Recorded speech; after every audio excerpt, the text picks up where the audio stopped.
चुनाव प्रचार अभियान में सभी जो सीनियर लीडर्स हैं वो सब लगे हुए हैं और अभी देखिए साधु पासवान जी के साथ ये काराकाट के पूर्व विधायक भी दिखाई दे रहे हैं, संजय यादव जी। ज़रा इनसे जानना चाहेंगे कि क्या स्थिति है कम से कम शाहबाद क्षेत्र में विधानसभा क्षेत्रों की।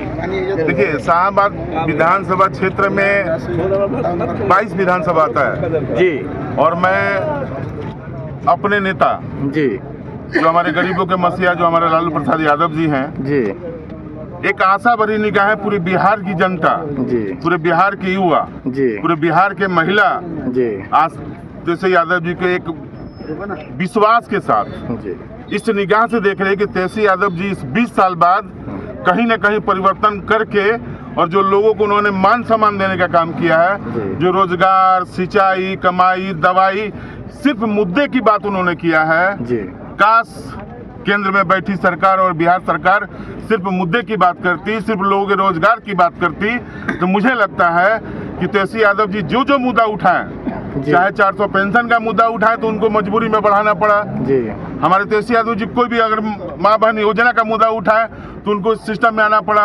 और 10,000 ये जो रुपया दिया गया है भाई साहब, मैं आपके समाज के चौथा स्तंभ में और जितने भी नेशनल मीडिया है दिल पे हाथ रख करके बताए कि 10,000 रुपया क्या उस गरीब महिलाओं को दिया जा रहा है? वो 2 लाख का सीड मनी है जी। वो कर्ज का रुपया और आप उससे व्यवसाय करेंगे नहीं तो फिर आपको 2 लाख रुपया मिलेगा। सिर्फ दिग्भ्रमित की जा रही है। और जो हमारे तेजस्वी यादव जी ने बोला कि 14 जनवरी 2026 का जो आने वाला जो समय है, जो 14 जनवरी जब दही चूड़ा खिचड़ी खाएंगे, अगर सरकार हमारे तेजस्वी यादव जी का बनता है तो मुझे लगता है कि हर महिलाओं के अकाउंट में 12 महीना का जो उनको दिया गया माई बहन योजना का जो पैसा है 2,500 रुपया, वो 30,000 रुपया एक मुश्त 1 साल का दिया जाएगा, जो उस घर में कहीं ना कहीं उन लोग कुछ छोटा मोटा रोजगार कर सकता है। 10,000 से कौन सा रोजगार करिएगा? लगातार वो भी आप लोन के रूप में दे रहे हैं। और तेजस्वी यादव जो 30,000 रुपया 14 जनवरी के देने की बात कर रहे हैं, उस महिलाओं को, जो गरीब महिला, जो भी हमारे समाज की महिला है, उनको देने का काम करें कि उस 30,000 रुपया से कहीं ना कहीं वो अपने परिवार के उस जो दुख से, जो दवाई से, जो दुनिया जहाँ से जो जूझ रही है, उससे वो कहीं ना कहीं साल भर तो उबारी लेगी। और हर साल जो हमारे तेजस्वी यादव जी बोले हैं, जो हमारे हर घर में नौकरी देने की बात कर रहे हैं, कहीं ना कहीं वाकई में उस बच्चे का, उस इंसान का उम्र तो छोटा है लेकिन जुबान उसका वाकई में पक्का है, हमारे समाज का चौथा स्तंभ। लेकिन हम चाहेंगे अपने बिहार वासियों से, अपने युवा साथियों से हाथ जोड़ करके कि 20 साल हमने दिया ना नीतीश जी को, 20 साल दिया, अब 20 साल कम नहीं होता है, 2 दशक, सिर्फ 5 साल।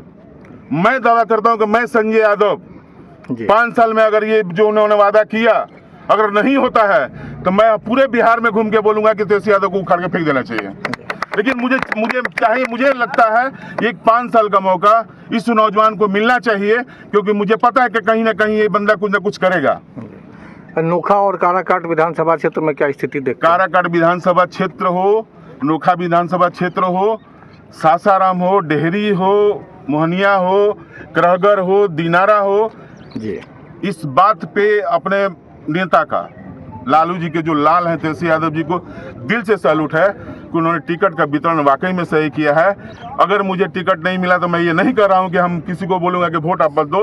वो वाकई में अगर भीम जी का टिकट कटा, फतेह बहादुर जी का टिकट कटा, तो कहीं ना कहीं एक सिस्टम चलता है, एक संगठन चलता है, वहाँ फीडबैक आया होगा। तो हमको लग रहा है कि विजय मंडल जी भी इस बात को समझ रहे हैं। सब लोग को दिल से लगना चाहिए, जो भी प्रत्याशी आया है, जिस रूप में आया, हम लोग सबको एक सम्मान दे करके उसको विधानसभा में भेजने का काम करें, क्योंकि कहीं ना कहीं ये मुद्दा तेजस्वी यादव जी के लिए हम लोग वोट देने का काम कर रहे हैं, उनके लिए हम लोग घूम रहे हैं कि तेजस्वी यादव को 5 साल मौका मिलना चाहिए। चलिए, हमसे बात करने के लिए बहुत बहुत धन्यवाद। और मैं न्यूज एक्सिस के लिए खुसरू परवेज। चलिए, थैंक यू। ऐसी और खबरों के लिए हमारे चैनल को सब्सक्राइब करें और यह खबर कैसी लगी हमें कमेंट करके अवश्य बताएं। धन्यवाद।